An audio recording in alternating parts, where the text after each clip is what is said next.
Hello, Ray Phoenix here. Welcome to Let's Play Ape Escape Free Part 5. So now we're fighting against Monkey Blue. He's riding around in his one-wheeled motorcycle, his Unimotorcycle, I guess you'd call that he had in Ape Escape 2. And all we're left to do is play Galaxy Monkey against him.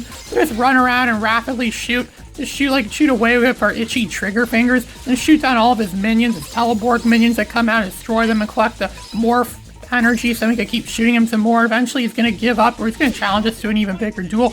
He's using some weapon. He has some banana weapon in his hand. It looks a bit like that banana boomerang thing we had in Ape Escape 2. That's completely gone from this game, which I'm glad, because that gadget really sucked. So I'm glad it's gone from this game. There aren't really any, other than the morph things, there aren't really any new gadgets in Ape Escape 3 that weren't in any of the previous Ape Escape games.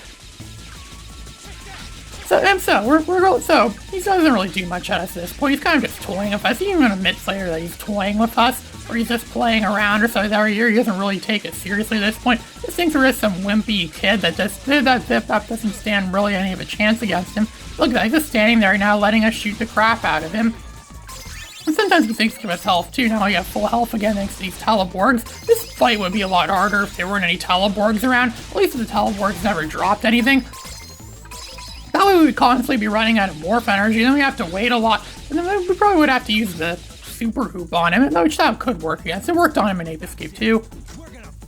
Oh, now he's gonna really fight. Yeah, now he's done with us. Now he really wants to bring us fight. See this dish, the Spectre TV dish on the roof. It's funny seeing something so high-tech like that in such a low-tech Wild West setting. He has a big Gatling gun that he's gonna be using on us. We can destroy it easy just by shooting several rapid-fire shots. And look at that, we didn't really do anything to him at all, and he's just right there. And he thinks that sitting behind the gun's the only thing that could stop us from capturing him now. But the good old trusty net is gonna capture him. There, Monkey Blue has now been captured and defeated, and now the signal transmissions from this part from this level are now gonna be shut down. The satellite dish is gonna get destroyed. See, the Spectre TV satellite dish is getting destroyed, and now the signals from this area have stopped. It's gonna count that, oh, you got one monkey. That's really good. You captured one monkey. It's awesome that we captured a monkey. He was a wuss. All the bosses and all the boss monkeys in this game are wusses. They've captured Blue, Tomoki. This isn't going well. Not to worry, Mr. Spectre. We still have broadcast stations all over the world. Indeed. And there are still 3 more of the Freaky Monkey 5. The next one is sure to stop them. Now that's the same old stuff we expect. They don't really think we're much of a threat. We defeated two of their weakest monkeys that barely weren't even really a challenge at all. So now we're going to a monkey in a hot spring. We're going to get another gadget. Why am I not surprised? It's the RC car, because what else are you going to bring to a spa? When you go to the spa or you go to the sauna or whatever it is, you're going to want to bring an RC car with you, right?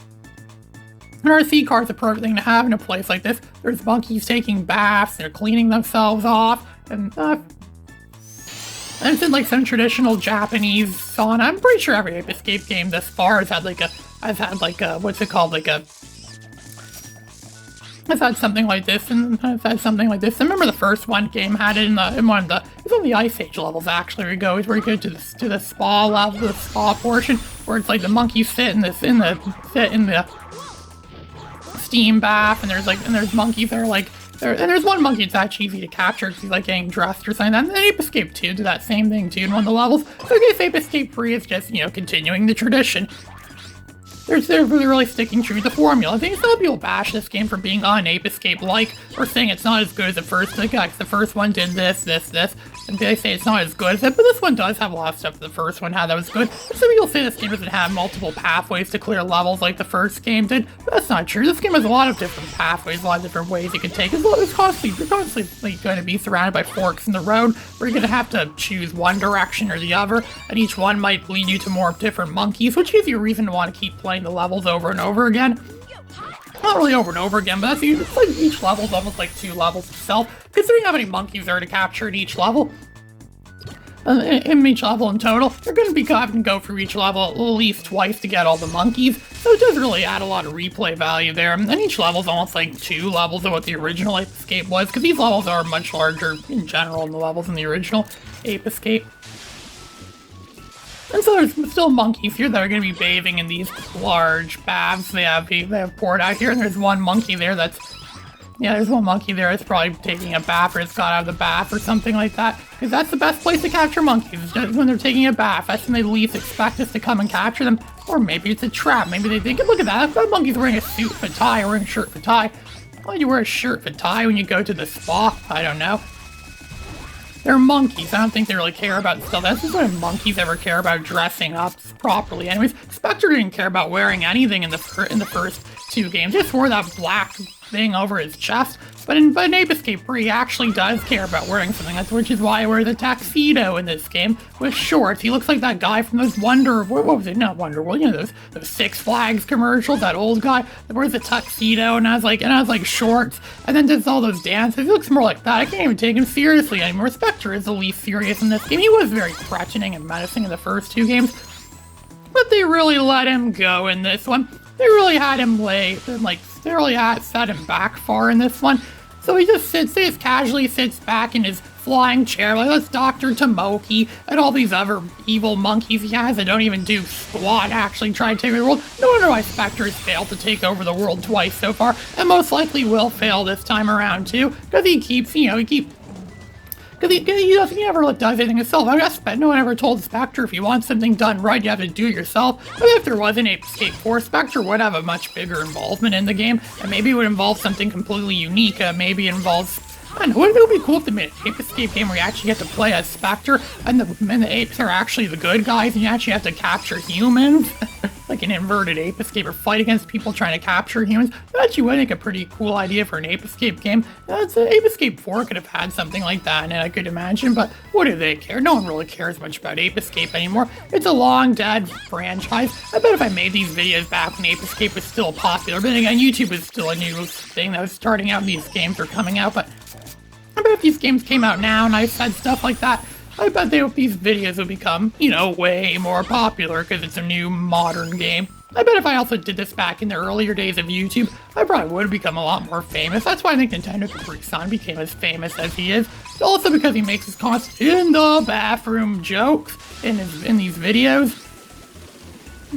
And his videos are very, blog oriented. He has, a lot of, sometimes he spends, whole videos where he just plays the whole game, doesn't even say a single word. I remember his Mega Man pre-LP, he played for almost the whole game without saying a single word about the actual game itself. I wonder if I could do that sometime. That actually sounds like a challenge. I wonder how many YouTube LPers could do something like that. Could play a game to spend however long the game is, just talking about stuff that has absolutely nothing to do. You're not saying a single word about the game or anything, and just going on and on about it. That actually is an art itself. Some people think, oh, how could I stay on topic about this one game? How could I spend such time playing this one game for so long and stay on topic? Well, maybe staying off topic is actually harder than staying on topic. Yeah, maybe I should try that. It should be a challenge people should do on YouTube. It could become a viral challenge, like a viral hit. But again, since when have viral challenges ever become big on YouTube? So everything this boat, we saw boats like these in the first 2 games. The second game would have the face of Dr. Phil on it because Dr. Phil isn't in this game that much. Instead it has the mug of Aki on the side of it. Aki's face is painted on the side of it, implying that Aki built this first because she's the Dr. Phil of this game. She's the one that's going to be building us our gadgets or giving us our gadgets. It's also a bit like the Natalie this game too. Natalie didn't seem to get brainwashed or hypnotized by Spectre TV. Despite that, we don't see Natalie much in this game either. But again, we saw her a lot in the first 2 games, so I don't know, maybe she's taking a long-awaited vacation or something like that. We probably will see her again later in this game for other parts of this game. But we could. It would be cool if we saw Spike more in this game. Everyone loves to see Spike. Come on, what Ape Escape fan didn't want to see more of Spike in this game? He's a character that everyone likes, and I actually wish these characters could have more backstories. Someone pointed out a long time ago that the characters in these Ape Escape games don't really have very many backstories. That should be interesting if they had more backstories, and maybe Spectre had some kind of tie or connection with them, and then it could at least lead to them wanting to go after Spectre. That actually sounds pretty good for, future Ape Escape games. It's like I keep coming up with ideas for games that are never gonna get made because they're all Ape Escape games and no one gives a crap about Ape Escape anymore. This is Ray Phoenix signing out.